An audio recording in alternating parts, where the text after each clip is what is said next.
Page 449. Vasily Grigorievich Vlasov remembers that night after he'd been sentenced, when he was being taken through dark Katy and 4 pistols were brandished on 4 sides of him. His main thought was, what if they shoot right now as a provocation, claiming I was trying to escape? Obviously, he didn't yet believe in his sentence. He still hoped to live. They confined him in the police room. He was allowed to lie down on the desk to sleep, and 2 or 3 policemen kept continuous guard by the light of a kerosene lamp. They talked among themselves. I kept listening and listening for 4 days, and I never could understand what they were being condemned for. It's not for us to understand. Vlasov lived in this room for 5 days. They were waiting for an official confirmation of the verdict in order to execute them right there in Katy. It was not easy to convoy the condemned men to some other point. Someone sent a telegram for Vlasov requesting a pardon. I do not admit my guilt, and I request that my life be spared. There was no reply. During these days, Vlasov's hands shook so that he could not lift his spoon to his mouth, and instead picked up his bowl and drank directly from it. Klugan visited him to jeer. Soon after the Katy case, he was transferred from Ivanova to Moscow. That year saw swift ascendancies and swift decline among the crimson stars of the Gulag heaven. The time was approaching when they too would be hurled into that same pit, but they didn't know it. Neither confirmation nor commutation of the sentence arrived, so they had to take the 4 condemned men to the Kanishma. They took them in 4 1.5-ton trucks, with 1 condemned man guarded by 7 policemen in each truck. The Kanishma, they were put in the crypt of a monastery. Monastery architecture, liberated from monkish ideology, is very useful for us. At this point, some other condemned prisoners were added to their group, and they were all taken in a prisoner's railroad car to Ivanova. In the freight yard in Ivanova, they separated 3 from the rest: Saburov, Vlasov, and 1 of the men from the other group, and immediately took the others away to be shot, so as not to crowd the prison any further. And thus it was that Vlasov said farewell to Smirnov. The 3 others were put in the courtyard of prison number 1 in the dank and raw October air, and held there for 4 hours while they let in, and searched other groups of prisoners in transit. There still was no actual proof that they wouldn't be shot that very day. During those 4 hours, they had to sit there on the ground and think about it. At one point, Saburov thought they were being taken to be shot, but they were actually being taken to a cell instead. He did not cry out, but he gripped his neighbor's arm so hard that the latter yelled with pain. The guards had to drag Saburov and prod him with their bayonets.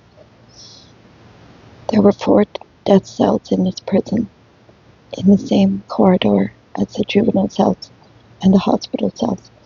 The death cells had 2 doors: the customary wood door with a peephole and the door made of iron grating. Each door had 2 locks, and the jailer and the block supervisor each had a key to a different one, so the doors could only be opened by the 2 together.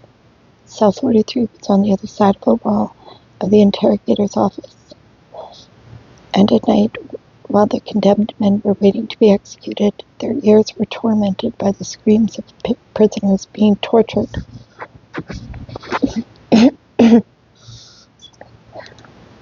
Vlasov was put into cell 61. This was a cell intended for solitary confinement, 16 feet long and a little more than 3 feet wide. 2 iron cots were anchored to the floor by thick iron bolts, and on each cot 2 condemned men were laying, their heads at opposite ends. 14 other prisoners were lying crosswise on the cement floor. Though it has long been well known that even a corpse has a right to 3 arshins of earth, and even that seemed too little to check off. In this cell, each of the condemned had been allotted, while waiting for death, a little less than a third of that. Vlasov asked whether executions were carried out immediately. See for yourself. We've been here for ages and we're still alive. The time of waiting began, of the well-known kind. The prisoners didn't sleep all night long. In a state of total depression, they wanted to be let out to death. They listened for every rustling in the corridor. And the worst thing was that endless waiting destroys the will to resist. Particularly nerve-wracking were the nights following a day on which someone received a commutation of sentence. He went off with cries of happiness, and fear thickened in the cell. After all, rejections as well as a commutation had rolled down from the high mountain that day, and at night they would come for someone. Sometimes the locks rattled at night, and hearts fell. Is it for me? Not me. And the turnkey would open the wooden door for some nonsense or other. Take your things off the windowsill.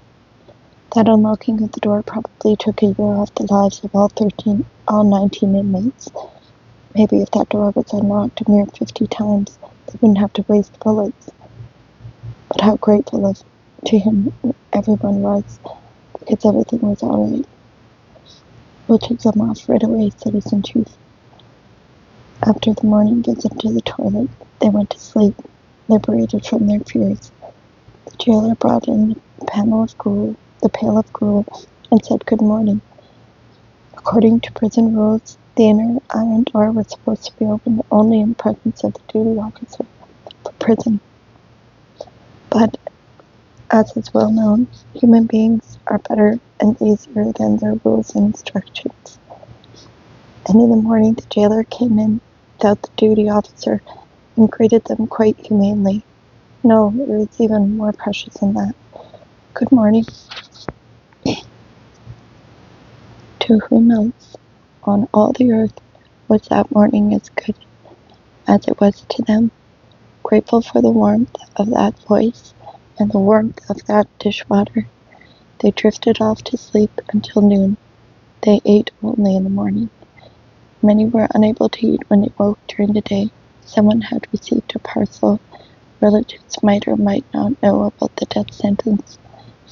Once in the cell, these parcels became common property, but they lay and rotted there in the stagnant damp. By day, there was still a little life and activity in the cell. The block supervisor might have come around, either gloomy Tarakanov or friendly Makarov, and offer paper on which to write petitions, and ask whether any of them who had some money wanted to buy smokes from the commissary. Their questions seemed either too outrageous or extraordinarily human. The pretense was being made that they weren't condemned men at all. Was that it? The condemned men broke off the bottoms of matchboxes, marked them like dominoes, and played away. Vlasov eased his tension by telling someone about the consumer cooperatives, and his narrative always took a comic touch.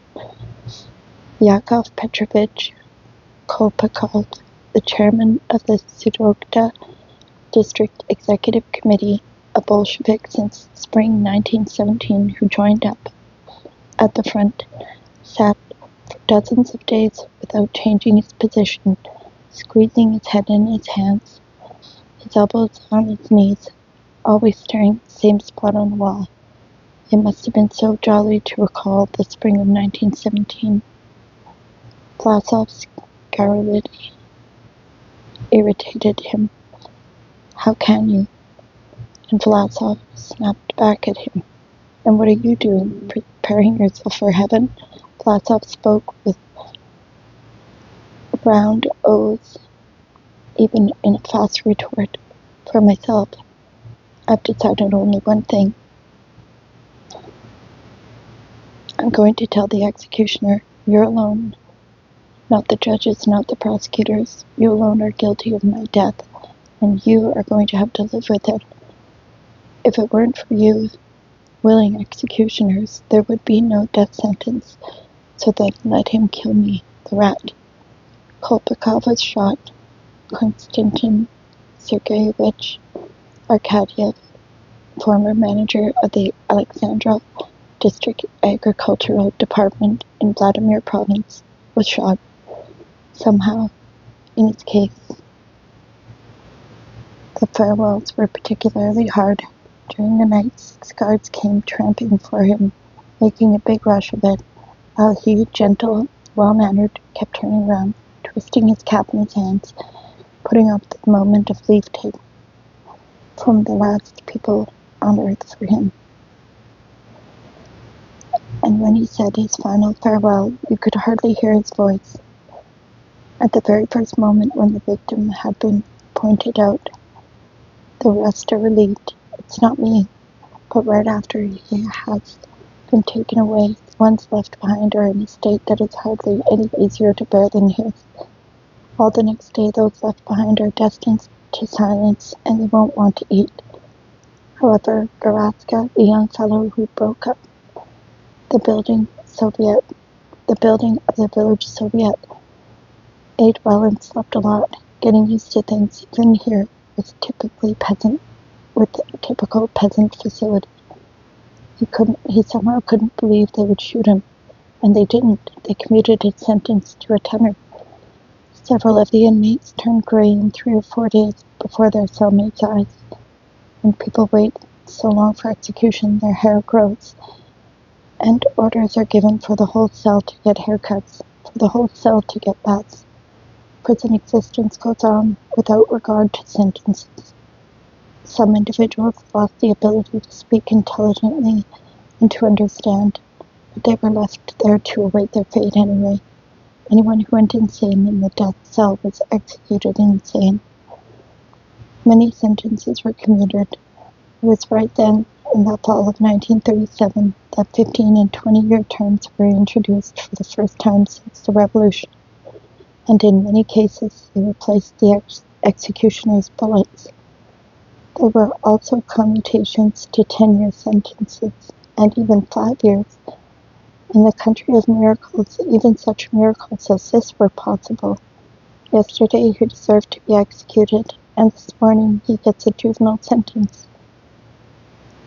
He is a minor criminal, and in camp he may even be able to move around without convoy.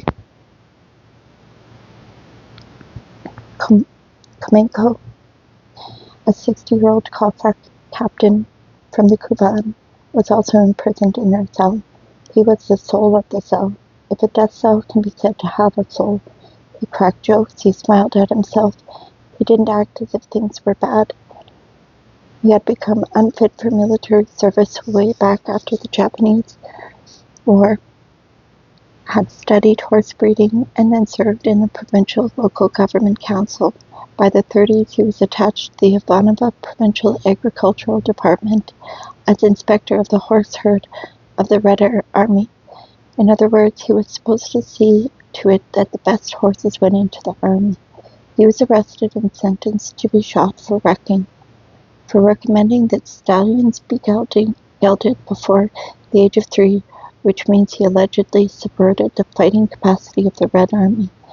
Kamenko appealed the verdict. 55 days later, the block supervisor came around and pointed out to him that he had addressed his appeal to the wrong appeals jurisdiction. Right then and there, propping the paper against the wall and using the block supervisor's pencil, Kamenko crossed out one jurisdiction and substituted another, as if it were a request for a pack of cigarettes.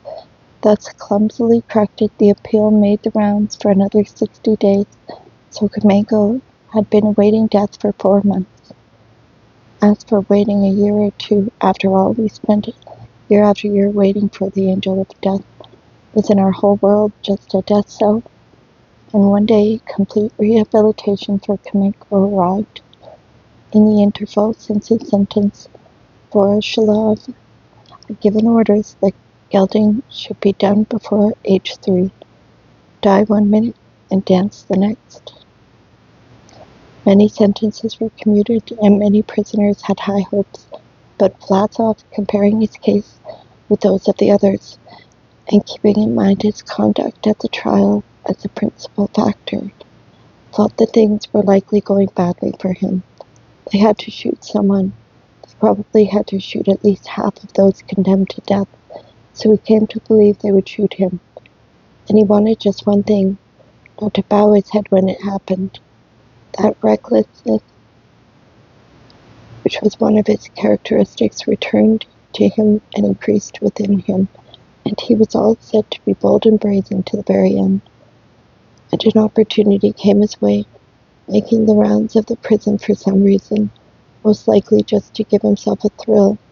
The chief of the investigation department of Ivanova State Security, Chinguli, ordered the door of their cell opened and stood on the threshold. He spoke to someone and asked who was here from the Katie case. He was dressed in a short-sleeved silk shirt, which had just begun to appear in Russia, and therefore seemed effeminate. And either he or his shirt was doused in a Swedish perfume that drifted into the cell. Vlasov swiftly jumped up on the cot and shouted shrilly, "What kind of colonial officer is this? Get out of here, you murderer!" And from that height he spat juicily full into Chinguli's face.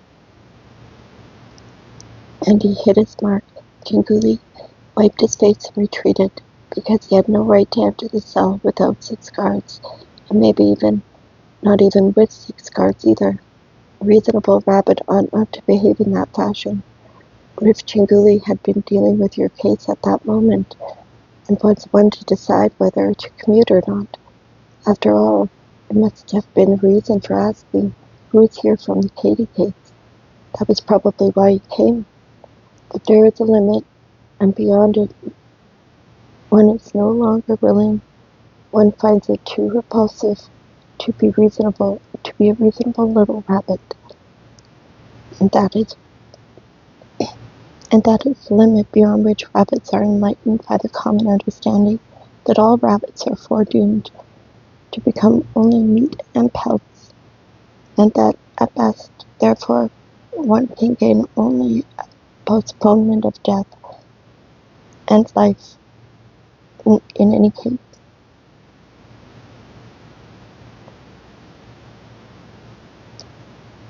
That is when one wants to shout, "Curse you, hurry up and shoot."